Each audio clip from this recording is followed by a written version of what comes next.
You're listening to the Why Boarding School podcast, broadcasting around the world.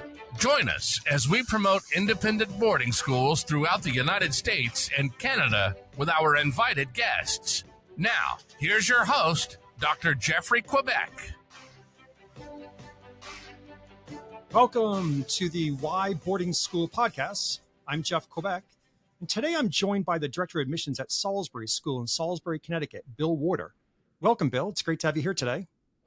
Thanks, Jeff. It's awesome to be on the program and look forward to connecting with you today. Great.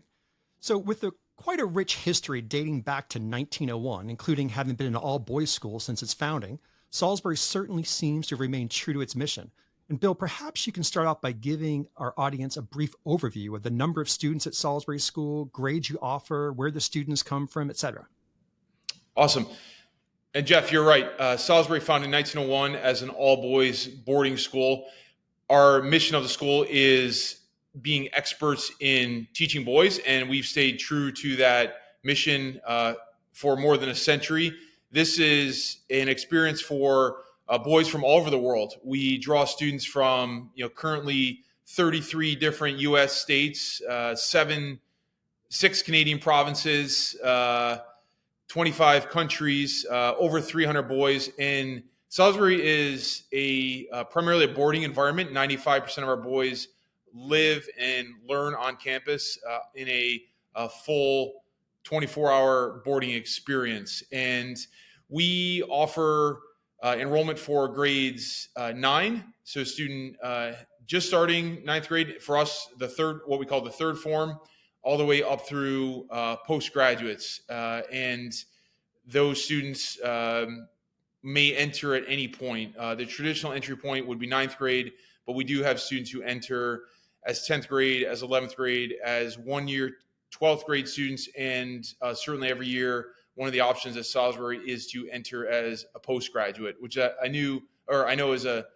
new option for some families, but it is one that's been around for a long, long time. And Bill, what's the academic curriculum like at Salisbury School? So, Jeff, a great question. We, as a boys' school, we have the flexibility and I would say the structure and efficiency to build a curriculum that is ideal for boys in a living and learning environment where boys are relational learners. They are connected in the classroom. We have, yes, all the traditional AP offerings, high-level AP offerings, AP Physics C, AP Macroeconomics, AP BC Calculus, multivariable calculus, literature, all the AP Lit, AP Enviro, and so on. And we also have, we're fortunate that we have a number of electives unique to Salisbury, such as freshwater ecology, sustainability course. We have a really neat 2-year entrepreneurial studies certificate program, courses like energy systems engineering. We have a really cool design course called Coloring Our Past, which is a history elective taught at Salisbury, which is primarily a project-based learning course, which might be a new concept to some out there, but it is a project-based learning course. And interesting that instructor that teaches that course has been named the state of Connecticut History Teacher of the Year. Is a wonderful instructor. So it's the best of both worlds. It's that combination of small class size, teachers that know the student, know their strengths, will meet the boys where they are in a developed and known AP quantity curriculum, and also a creative project-based learning elective curriculum. So we have both and serve all types of learners in that capacity. That's great. So Bill, to sort of piggyback in regards to meeting the boys where they're at, can you talk a little bit about the Learning Center and the academic support that Salisbury offers? I know that there's a rich tradition there dating back to the 1950s. Great question. So, learning and support for boys, and specifically here, our Rudd Learning Center, we've had that since the early 50s. So yeah, quite a while. And it's a part of a school community where the boys, whether it's maybe it's organization, executive functioning, maybe it's a boy who has really high academic capacity and has a language-based learning difference. And so understanding the student more importantly, helping the student understand their specific learning style, how they learn best. All boys are different, and one boy may, be more visual. One may be more, of an auditory learner. So having the boys understand their learning style, their preferences, and then build strategies and prescriptive learning plans in place to help them maximize, who they are as a student, and to, really develop themselves as a lifelong learner, so that obviously one of the goals of a boarding school and a secondary school experience like Salisbury would be to prepare those boys to be very well prepared for their next step, which is university, college, and beyond. That's great. Can you tell me a little bit about the visual and performing arts offerings at Salisbury School? So, again, as part of a full, complete boarding experience, one of the benefits of living on a campus is you do have the time to participate in both the arts, athletics, your high-level AP curriculum. And so at Salisbury, we offer 17 different art electives. We have incredibly strong media arts, film studies, filmmaking, digital media, film production, podcasting, incredible podcasting station studios, boys that do woodworking. We have a unique to Salisbury boat building class where the boys build what are called skin-on frame canoes. It's a full year course. We've had courses historically in tiny house architecture to drawing, painting, sculpting, pottery, jazz ensemble, rock band, instrumental music. So it's important to if you're developing a whole learner, yes, the critical thinking, the quantitative analysis, the scientific inquiry, the creative thought aspect of it is another piece of that, to developing a global, lifelong learner. Learning by doing is maybe another aspect of our curriculum. So learning by doing could happen in the arts. It could happen in a math class. It could happen in a chem lab. But boys are active learners. They function in teams really well. They love to be in teams. They love to collaborate. And this is an environment that they're able to do that. So certainly you mentioned a tremendous amount of signature programs that Salisbury offers. And I'm kind of curious, can you expand a little bit upon the Media Lab at Salisbury School? Right. So we have, some time ago, we started to develop as the world advanced technologically, and also when technology became more readily available, and not only, most people experience, I think, taking film, everyone's a photographer, everyone's a videographer on their phone, but really teaching the boys the skills to develop documentaries, to develop marketing, media, promotion of, the way that you might promote a product or a subject in a podcast is totally different than what you might produce in a TikTok video for marketing purposes, or an Instagram post or a LinkedIn post. And so having the boys, it's really about media literacy as well. So having the boys understand media literacy, and that's interdisciplinary, whether it's a history project to an English paper to the film studies program. And we've had, students, we've had documentaries win accolades. We've had students who have won significant awards with national publications. Number one, the tech we have is advanced and nicer than what you're going to find at colleges. We've just, part of that is a resource opportunity as well, that yes, we're a boys' school. All of our resources are for boys. So the choices you might make to, hey, we're going to take these resources and put them towards, this outcome, you can just be more deliberate and specific about how you wanted to deliver that curriculum. Whereas in the absence of,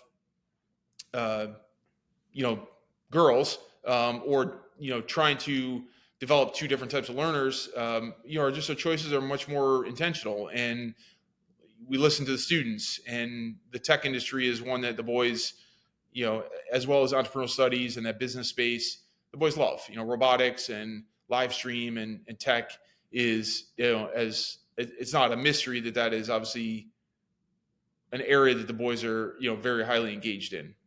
Especially too, when you can cross it into cross-disciplinary classes and, bring other classes into the media lab seems quite impressive and a great opportunity for the students there.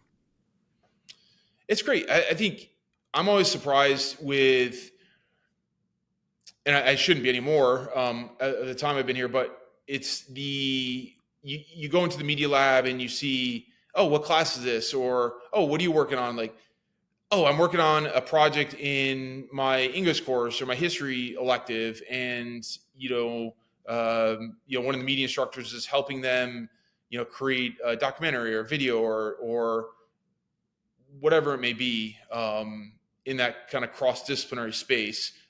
It's not just, oh, this is my art project and I'm doing this to fulfill a requirement. It is, really collaborative, and the energy is pretty special. And so the boat building class you mentioned, is that an elective that's offered? It is an elective. It's a tough class. It's not a homework class. It's not a class where you just get homework at night. So it's not that sort of, hey, I'm studying multivariable calculus. It's a discipline, project oriented, and something I think the boys visually see, that there's a process. It's about process, right? It's about following a process and the proof in a process that if we follow this process, we, stay disciplined, we're particular about it, we can, yes, create something pretty astonishing, that actually is functional, works, is beautiful, is a piece of art, but also, a skin on frame canoe is it's really neat. The boys take them home. They're sea worthy, lake worthy, river worthy, whatever you want to call it. Yeah, they float, and the boys are actually work. It takes a lot of time. It's a lot of hours, and from tying knots and building the frames to it's not as easy as it sounds, and it takes quite a while to do it. Some of the boys will build the canoes. We've experienced boys in the past. Some of our rowers have built crew shells, which is a little more complex, but doable as well. Nice.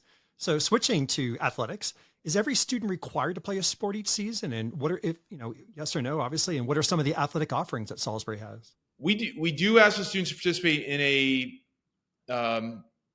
post-academic activity. So the majority of the boys will participate in a athletic fitness opportunity, strength, or it could be strength and conditioning. We do have a few options that are not directly athletic related. One would be robotics. One would be our live stream team as well. But both robotics and live stream have a time commitment as well. So once the school day ends, those boys are working on preparing for the varsity hockey game, filming the varsity hockey game on Wednesday, or robotics team is working on their project and maybe building out a robot. So simple answer, yes, every boy is required to participate in athletics space. And there's a wide range of offerings. It might be easier to say what we don't offer, but certainly all the traditional New England sports, from hockey, lacrosse, baseball, football, rowing team, squash team, alpine skiing, cross country, mountain biking, rock climbing. Boys do paddle tennis, golf. We have an amazing golf facility. Probably missing a few, but you get the idea. And then multiply that times a varsity team, a JV team, a third team, a rec level team, and kind of build that out over 300 plus students. There's a team for everyone is the point. So even if a boy, hey, I'm aspiring to be a varsity hockey player, great. That's a portion of boys. Or it's a boy who, a student who's never skated before, and great, participate in rec hockey. And that's an hour long every day, totally different commitment than varsity hockey, but still on the ice, and the boys love it the same. So the film crew, they're doing live streaming of the athletic events, so that way others, family members and such, can watch the games live? Oh, it's amazing. And so, some on the call might think, I we've all seen, I don't know, Live Barn or Hockey TV or some iteration of that, of a YouTube video on Huddle. Someone's filmed that with their iPhone or equivalent, and it's shaky and you can't read the jersey numbers. Our live stream is, professional video quality. The most amazing part is the boys, it is all student run and produced. The boys do the filming, they do the color commentary, they do the play-by-play, and they're incredible. I mean, the research they do, the knowledge of the sport. We do send boys to, there's boys that have interest in going to schools that are, colleges that are known for that. So check out our live stream. You will be amazed by the video quality. It's watchable, actually. It's one of those you can actually. So we get comments all the time from college coaches, either a text or a call, like, "Oh, that was amazing. Your color commentator was so great," or "Wow, your video feed is so awesome." And so when you start to see those video quality feeds are, have a huge impact on not only the viewers. So you could be a mom in Los Angeles watching your son play hockey, or you could be overseas watching a game, which is amazing. It's just like turning on TV. Or, even for the boys, it's when they're doing video editing and watching game film, or they're trying to produce highlight videos. It's super high def quality and usable footage that you can, actually see. And I'm sure too, your alumni, as proud former Crimson Knights, enjoy getting to cheer their team on to victory. Oh, they love it. It's the good of it is when there's a big win or overtime win. Your text or email inbox just erupts. And likewise, if occasionally you're on the wrong side of it, it's hey, what happened? Like he looks like you have a lot of injuries, but it's all, what it means is, obviously people are in tune, and it's an incredible service, and it's about engagement, and the engagement is incredible. So yeah, we have a really strong following on, the live stream and the school media, which is pretty incredible. Awesome. So what we're going to do right now, Bill, is take a little quick break. Then we're going to come back and talk more about the Salisbury School. Do you have any questions or guests that you'd like to see on an upcoming Why Boarding School podcast? You can contact us directly through our website at whyboardingschool.com. Now, back to our show. So welcome back. I'm Jeff Quebec, and I'm joined by Bill Warder. Bill is the Director of Admissions at the Salisbury School in Salisbury, Connecticut. And I guess, Bill, I'd start off the second half, ask you, what's a typical school day like on the hilltop at Salisbury School? Great. I think, part of the boarding experience is, understanding the benefits of choosing to live in a environment where you're interconnected with your teachers, instructors, dorm parents, fellow students. And, time as a resource is, you're giving it back, actually. So you start to think about, the reasons for looking at boarding school and the benefits of a boarding school. One of those biggest elements, one of the biggest, reasons you might choose a boarding school is the structure of the day. And some of it is the way that schools are able to build a curriculum around a timetable that actually works for us in particular, boys, but for students in general. So, what does that mean? It means that instead of a day school or a public school where you're taking a lot of activities and you're smushing them into a very finite time, and it's just go, go, go, go, go, and there's never a chance to catch your breath or reflect back, or just the rhythm is totally different. It's rushed. And, rushed learning is probably not the best learning. And so it's not the best learning. And so our students, we very intentionally structured an academic day that starts at 8:30 in the morning. And I know to some, boys that we talk to, like, oh, wow, like, I hop on the bus to go to school at 6:30, or my school starts at 7:30 in the morning, or so it may seem like a little bit of a later start for some, But, we feel that 8:30 start is, gives the boys an opportunity to, great, you want to go to the gym at 6 o'clock in the morning, go get a workout in, get a shower, go get breakfast, get in academic dress. You can actually accomplish all that before 8:30 in the morning. You're well rested, well prepared, ready to start your day. And we're maximizing and utilizing every moment of the day for those boys. And building balance is really important. So 8:30 academic start. Basically, the boys would have 8:30 to, now to speak in general terms, Sure. Roughly 3:30 would be the general academic day. The boys take 5 core academic classes over, or 5 core academic classes is their base schedule. They would need to take those classes over a 6-day academic week. So we do have class on Saturday. So half day Wednesday, half day Saturday, 8:30 to 3:30 academic day, 3:30 to 5:30, and I'm using really round times here. 3:30 to 5:30, let's say that's athletic time designated. 5:30 to 7, the student would have time to go get dinner in any time portion in there. And then 7:30 to 9 o'clock, the entire school would be engaged in study hall, whether it's in the library, in the dorm. And then from 9 to 10:30, roughly, the boys have free time. They can continue to study, they can go to the gym, they can go get some food, they can get takeout pizza. Again, options. And then we have a bed check or a dorm check, 10:30, check in your room at 10:45. And so proper sleep, proper, I think the fitness, the hydration, the not rushing, giving the boys plenty of time to study. Over 6 days, like the rhythm, it gives them plenty of time to study, to balance their life, to, have fun, have conversations in the dorm, play athletics, take high-level courses, have the time.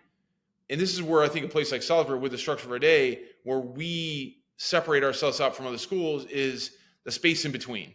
Like, you can take calculus at most schools in the country, and you can search information, and it's probably free out there.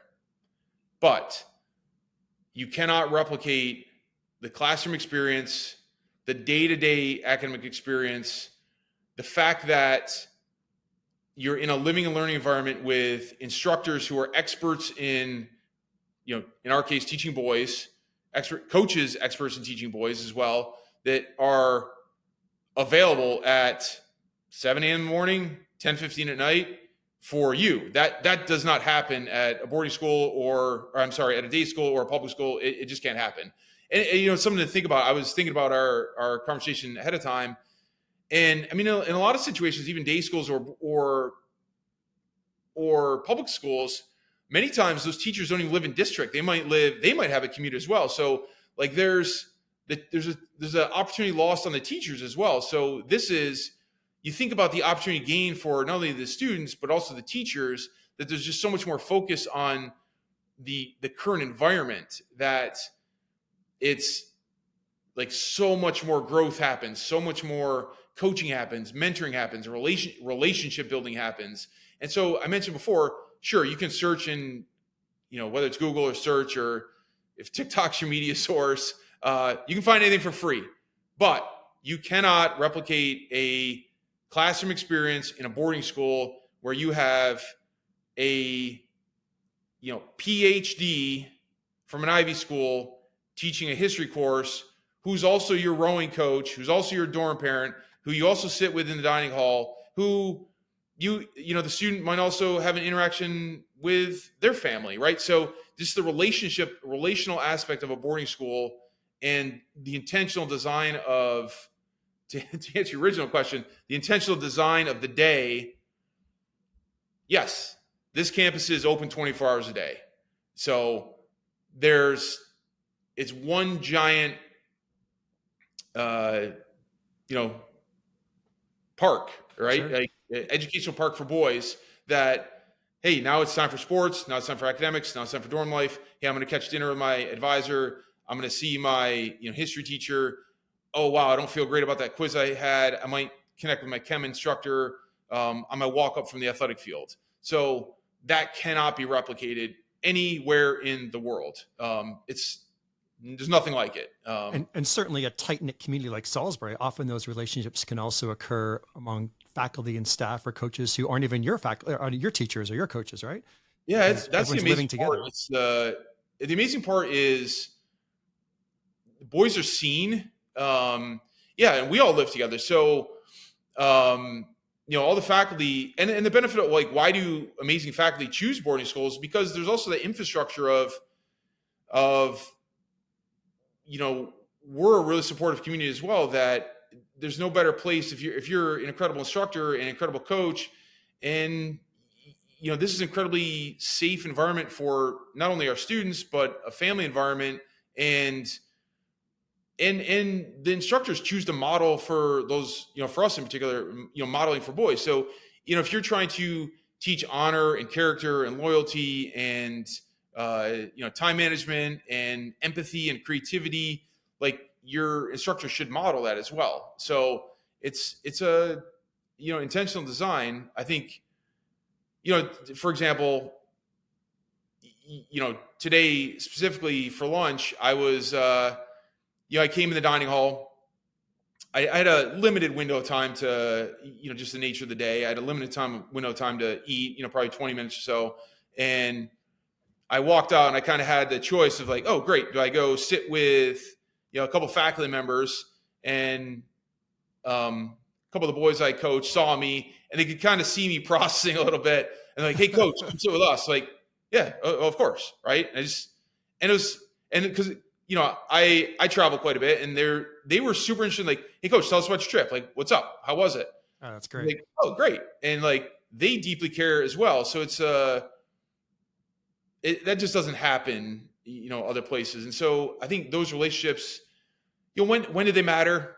Listen, every single school, public day, boarding, they're all great. When it's 80 degrees and sunny, they're all great.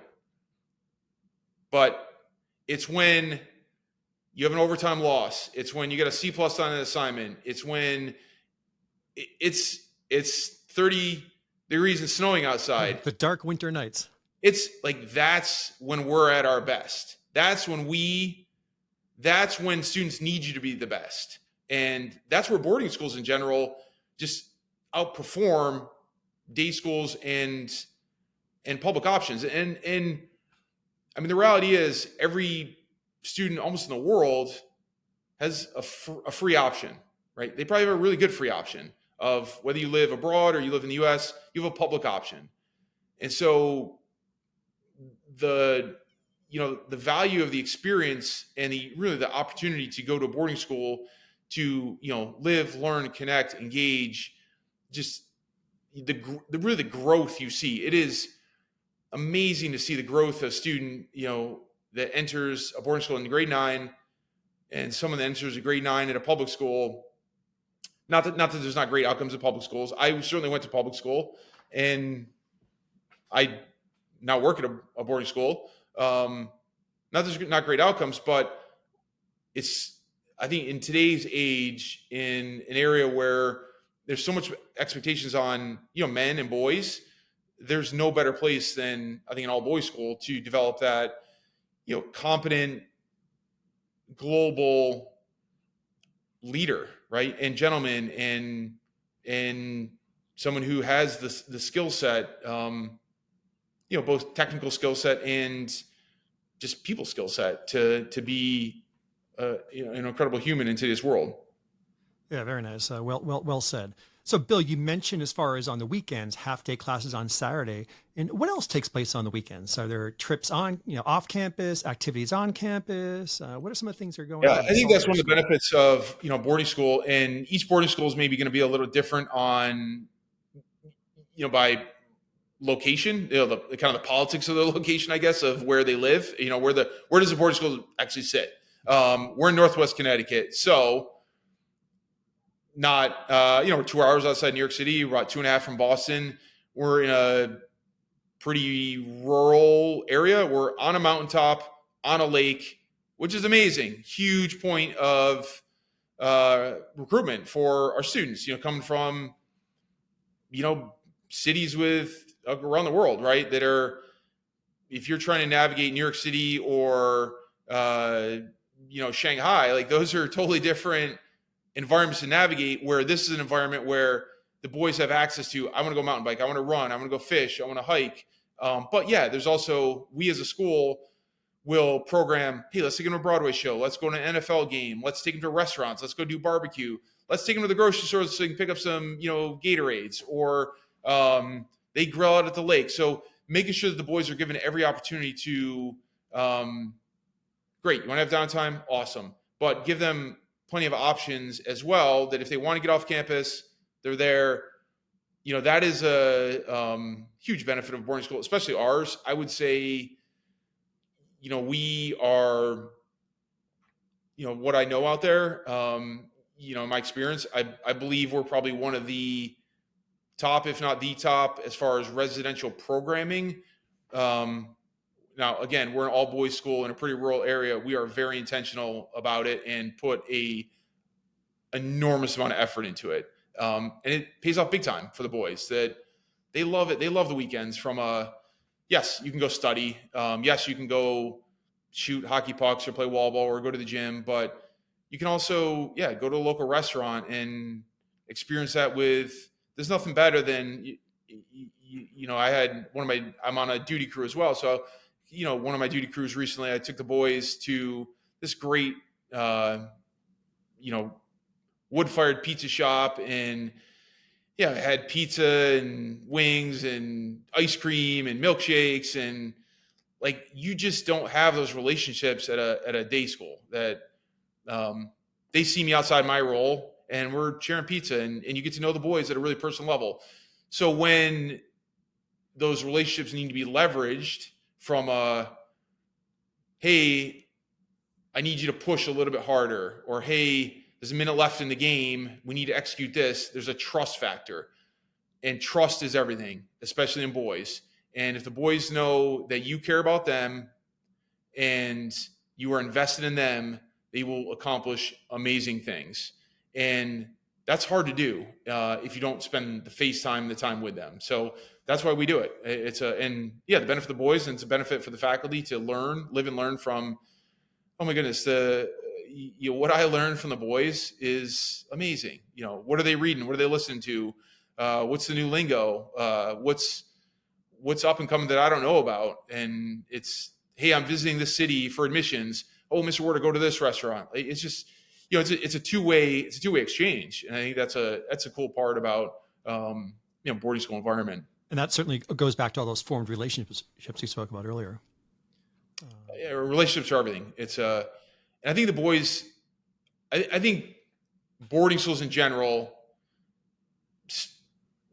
men, women will learn to form really close, incredible relationships. They self-advocate, they cultivate confidence. They need to navigate a complex day as well. They have to balance a lot, right? There's not a family member, mom, dad, guardian, aunt, older brother holding their hand.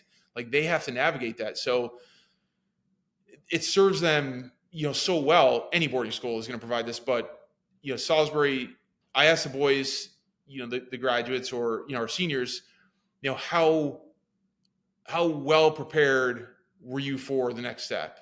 How well did Salisbury prepare you for that next step? And the answer is always like amazing. I was so well prepared. I knew how to self-advocate. I wasn't nervous about going to talk to, my, Econ 101 professor or the PhD at my Ivy League school. I wasn't nervous about going to talk about, a question I had, or raising my hand in a 500 person seminar at a, huge flagship Research One university. The boys are well prepared. Right? They build up their confidence, right? They build the confidence. And I think boarding schools in general certainly do that. Build confidence and build academic confidence in students. Certainly, I think a single gender school, if you were to talk to some of the all girls schools, obviously Salisbury all boys school, it's different, right? I mean, they're the benefits of an all boy and certainly the benefits of an all-girls school, my colleagues at those schools, I know how passionate they are about that experience for those women. And for the boys, it's incredibly beneficial for their confidence and in probably something you don't consider, that not that there's not distractions, but in an all-boys environment, yes, there's confidence, but they're also allowed to be vulnerable. And like when they're allowed to be vulnerable, they will open up, and they'll express themselves in a different way that is, wow, like I'm super stressed about the game, or I'm super stressed about my test. Instead of bottling up and just, I'm going to grind through this, I'm going to grit through this, which at times is super important. There's times you have to do that for sure. But it's more important to, like, there's tons of resources. There's people that can give you incredible advice of how to manage stress. And I'm stressed about the college process. I'm stressed about my role in the big game. I'm stressed about, talking to my parents about, my grade I got. It's helping them understand it, talk through it is, really incredible. Seems like it's a safe environment for them to express themselves and those Yeah, conversations. I do feel it's safe. I think it's safe, academic safe space. I think I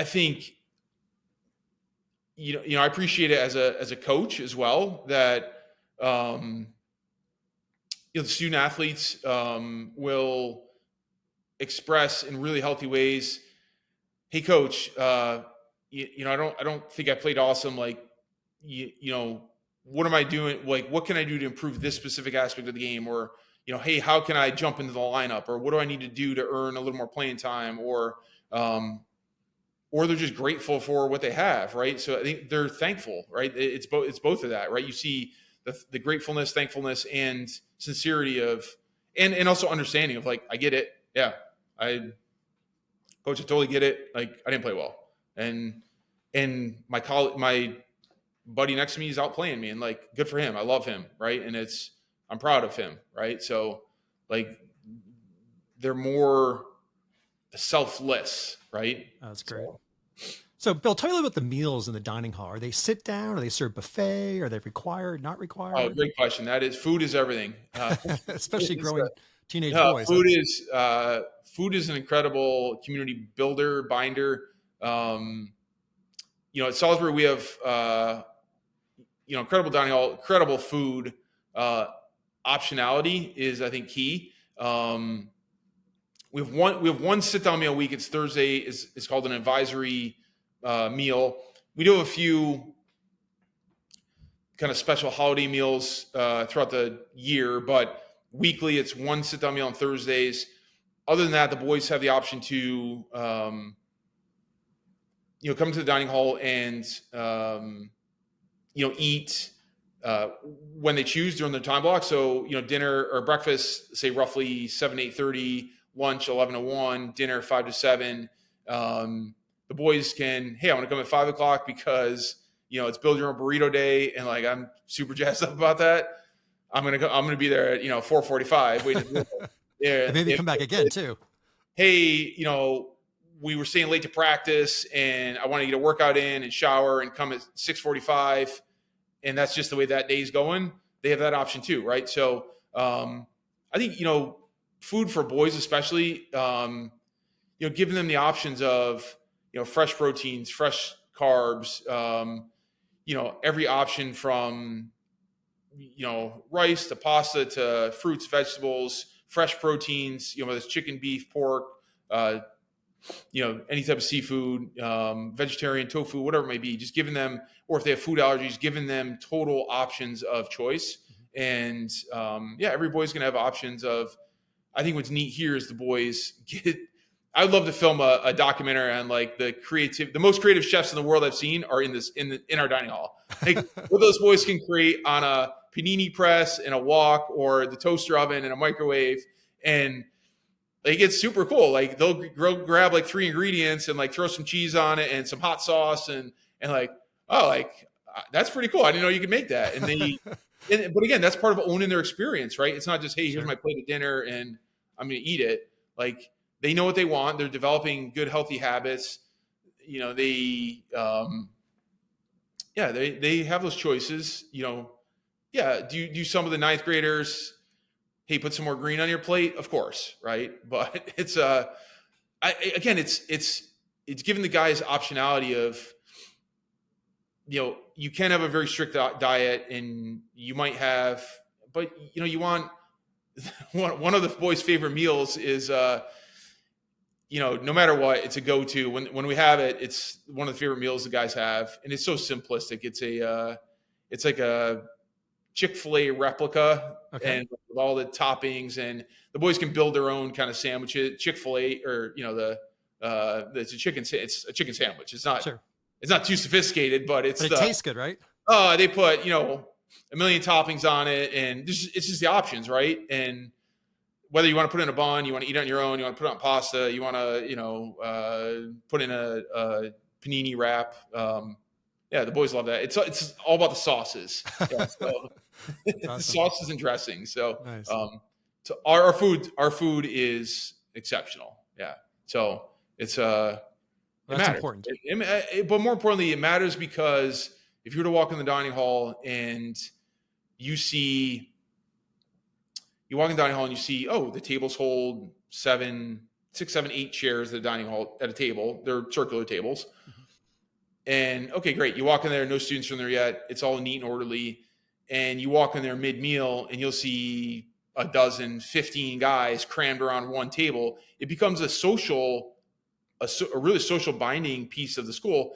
Now, we're a device-free school in many of those common spaces. So there's no cell phones, there's no tech in the dining hall, right? So there's no one looking at their phone. There's no one texting. There's no one, faculty included. Like, if I wanted to take a call in the dining hall, I need to leave. So what it creates in a device-free environment where there's food engaged, like the boys are talking, they're hanging out, they're forming relationships, they're chit-chatting, it's, laughing, it's amazing to see. Like, that's Sounds like just like the conversation you had today at lunch with the boys.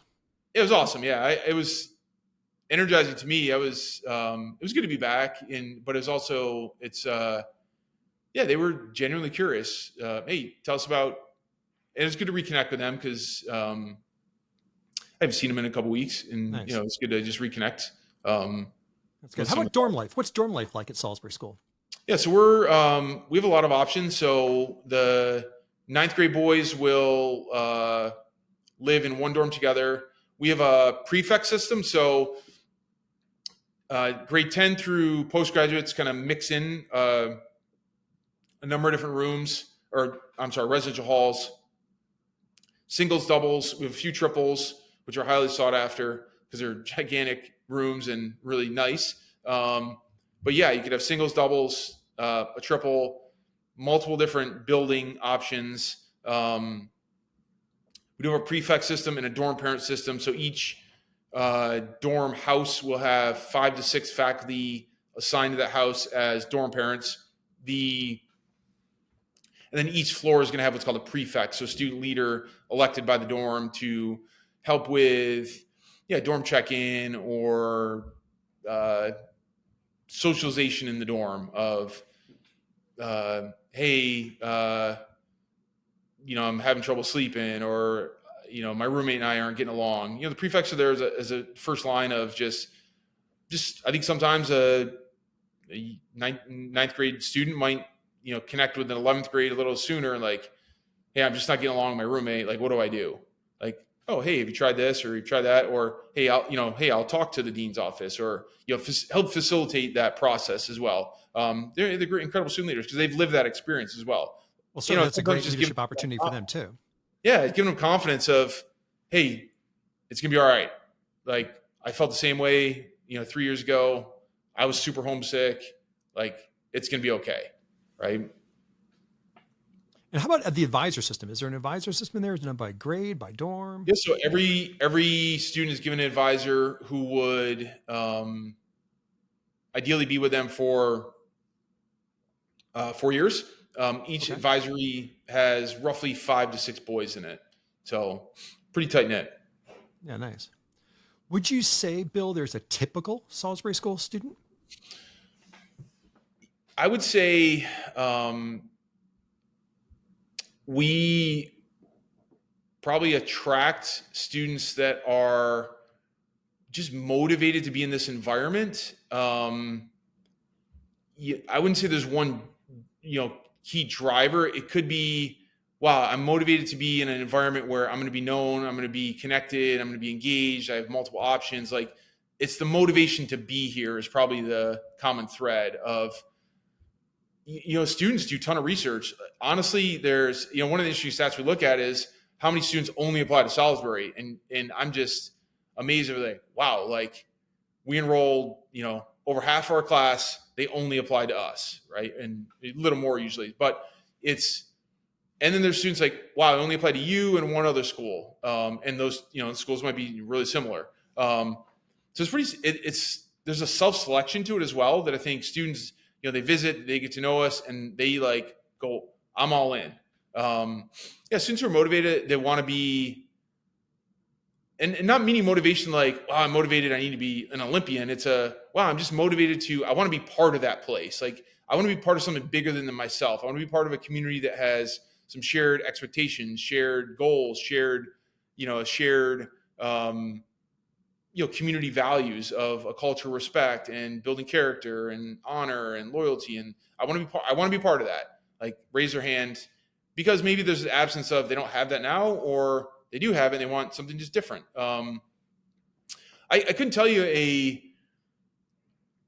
it's not a, hey, every student is an A+ or every student's a C+, because there's boys that when you're enrolling students who might be 13, 14 years old, you're looking at a timeline of potential and a growth aspect of that student. Whereas, so the student profile we might look at for that 13, 14-year-old, who they are and their potential to develop might be completely different than, hey, this is a 18-year-old postgraduate, who wants to play high-level Division I sports. Two totally different profiles that we're looking at, and different expectations of what we would expect, right? So the older boy, we don't have as long a timeline to imprint Salisbury and to get back from that student as well, right? That student is going to give to the school in incredible ways, whereas the ninth grade boy, there's a longer partnership that is like, there's much more of a like, wow, we think this is going to work out really well long term, and that's why you're choosing us. We've seen students like your son in the past. This has gone really well. We're super confident, and here's why. And you build it out. So different. I think depending on the grade, and could be language, could be sport, could be where they're from, could be hey, I'm coming from a 4,000 person public school. I'm a number there, and that's why I want Salisbury. Or, hey, I'm a premier, one of the top players in the world or North America in prep hockey, and I want that experience. Or I'm an incredible, musician, and I know the chair of your music department is a, incredible, renowned professional jazz trombonist, right? Like, could be any amazing, reason. That's great. So as they're looking at the strength of the Salisbury School community, and I'm sure with lots of traditions, are there any traditions at Salisbury School that are maybe unique to other schools? Or maybe perhaps there's one tradition that you would say, wow, I hope that this tradition always remains a part of Salisbury? I think, the historical roots of the school, going back to 1901, we were originally founded as an Episcopal school, which has since changed. We're non-denominational. But what that infused, I think, early on in the first century and, century or more is there's an ethical, moral, character building aspect of the school. And yes, we go to chapel on Tuesdays and Fridays. And wow, that's not exciting to any student that's going to hear this, like, oh, and when we survey students, like, I didn't look at Salisbury because of chapel. Of course they didn't. I think once boys are here and they realize, and if you survey, and when we do survey and poll every graduating senior, hey, what's your favorite aspect of Salisbury? Oh, chapel, by far. And why? Well, they hear from their brothers. They hear from seniors who've lived this experience, and seniors give what's called the chapel talk, and they bear their heart and soul and like it's such a character community building aspect of the school that it's just about the boy, standing up there that day and emptying his heart and sharing it in a trusted environment that does not happen anywhere else. And like that's an aspect of the school. And yes, there's other schools that, hey, they do senior speeches and chapel talks, but they're co-ed, or they're not co-ed and they don't do them the same way. And in a all boys environment, what the boys share with each other and the way that the boys intimately know each other and they know the speaker makes it, that's where, that character culture building aspect of, wow, like that's amazing. I can't believe he shared that, or wow, I never knew that about him. That's amazing. And that's a topic of their choosing, Bill. Topic of the choosing. So yeah, our chapel tradition, so the tradition would be the senior speakers. Huge tradition. We have a couple cool ones. Our Brothers and Barbecue event at the end of the year is one of my favorite. It's it's what it implies. It's a huge barbecue food, tons of barbecue food. More good food. Yeah, community games, rock band, the students play. It's a ton of fun. We have, one of the cool traditions athletically, obviously as a boys' school, I think the fan section, the boys would say it's electric, right? Or best fan section in New England is, I think how they quantify it.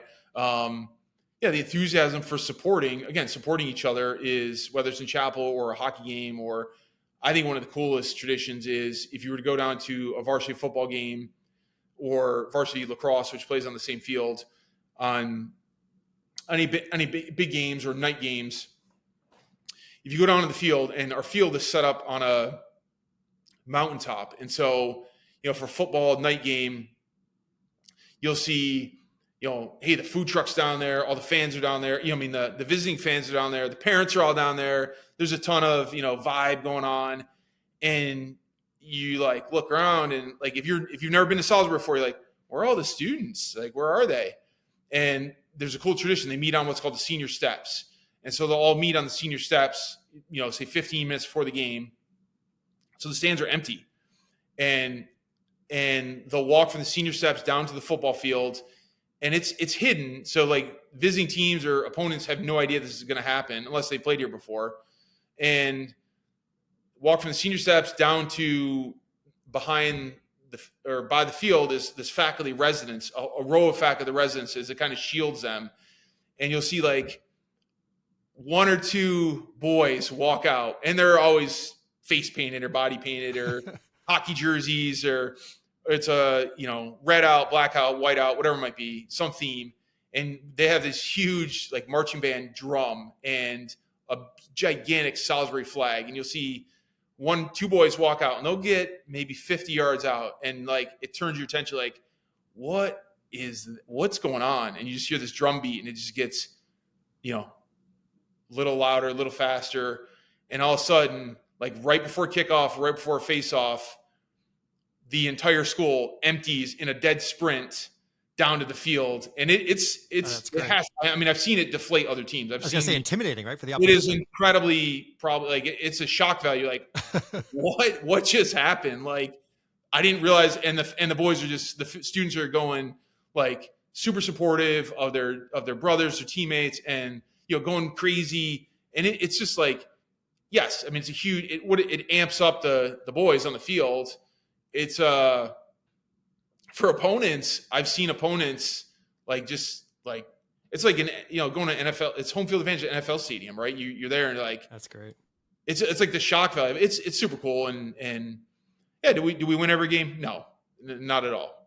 But the spirit is the same, win or lose. I think I think that the senior steps meeting. The senior steps have a cultural heritage here. That's where all the big things happen. You graduate on the senior steps. The meeting before the athletic games on the senior steps. Head of school holiday announcements are on the senior steps. We have school meeting outside the senior steps. So there's it's a pretty important space, sacred space for the boys. It certainly seems like some pretty special. It's called senior steps because only seniors are allowed to walk up. So, okay. It's like you would not, the students. And I don't know why the younger class, underclassmen want to walk up to it, because there's a shorter path to the dining hall to go, right?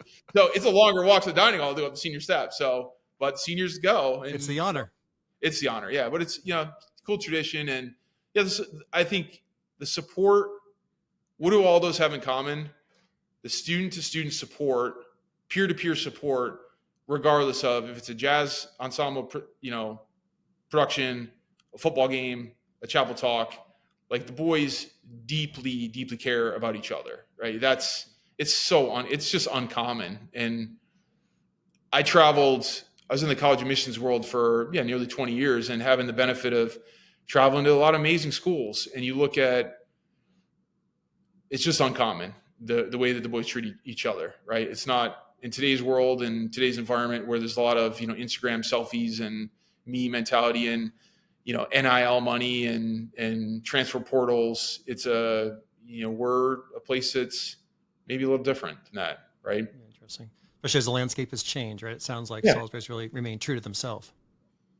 Yeah, in an ever-changing, fast-paced, ever-changing world. You're equipping the boys to be ready for that space, and to lead in that space, but don't get consumed about the potential, harm of, maybe I would say the selfishness of that space sometimes, right? And I think our students are really grounded and, look at the big picture and understand decision making and the impact of their actions. That's great. So, Bill, before we speak about admissions, is there anything else about the Salisbury School that we didn't discuss today that you would like to mention? Well, those are all really some incredible questions. Now, I'd say one of the kind of gems of campus, which was unknown to me until I, really decided to come here to join this community, was we're on a lake as well. Like, we're on a mountaintop, but we're also on a lake, and so we're in one of the most pristine, beautiful lake spaces. It's a private lake, no public access to it. Where our world-class rowing team, but also the boys have an opportunity to swim and fish and do our polar bear plunge. And my point to that is it's an environment. If you're coming from a cityscape or anywhere else in the world, this is an environment where the pace and the rhythm slows down, and you can study on your academics. You can go to the weight room. But it's okay to go barbecue as well and go watch a rowing race. And I think the environment, the school campus environment is way bigger than just a math classroom or a hockey rink. It is the outdoor environment, the green space that we have. And, we're on a lake. It's pretty cool. And I imagine they're also canoeing on their homemade canoe. Yeah, they do. Well, they have to test them to make sure that they're, they float. Actually. That's a big day. It's a super big day. Awesome. Yeah. So, Bill, if someone's interested in Salisbury School, how might they go about starting the admissions process? The easiest way is just head to our website, and there's or you can even search Become a Knight, and there's an inquiry form on there, or through the SAO application on the SSAT, or Gateway to Prep application. Those are kind of traditional portals, 2 application portals. But yeah, just reach out, fill out an inquiry form, become a knight, and you'll begin to receive either really targeted information based on your answers or general information to schedule a visit. Come visit campus. Schedule a visit. I would say that for any school. Certainly if you're considering Salisbury and you're on this boarding school journey, visit other schools and compare it. I think that's where I would encourage you to visit other schools, because it's only going to reinforce why Salisbury might be the best fit for you, or maybe not. And so that's why I think we want we want to make sure that the students are really well informed and understand who we are as a community, and come visit when the students on campus, and you can visit another school as well, and you'll get a comparison. And we're really confident in who we are, but I think giving you a wider understanding is also important. And Bill, what is the Salisbury School website? What's that address? SalisburySchool.org. Great. Yep. That's helpful. Well, Bill, this has been awesome. I really enjoyed our conversation today. We're with Bill Warder, the Director of Admissions of the Salisbury School in Salisbury, Connecticut, and certainly thank you very much. And we encourage people to visit salisburyschool.org. But thank you very much, Bill. Thank you, Jeff. Great. Awesome.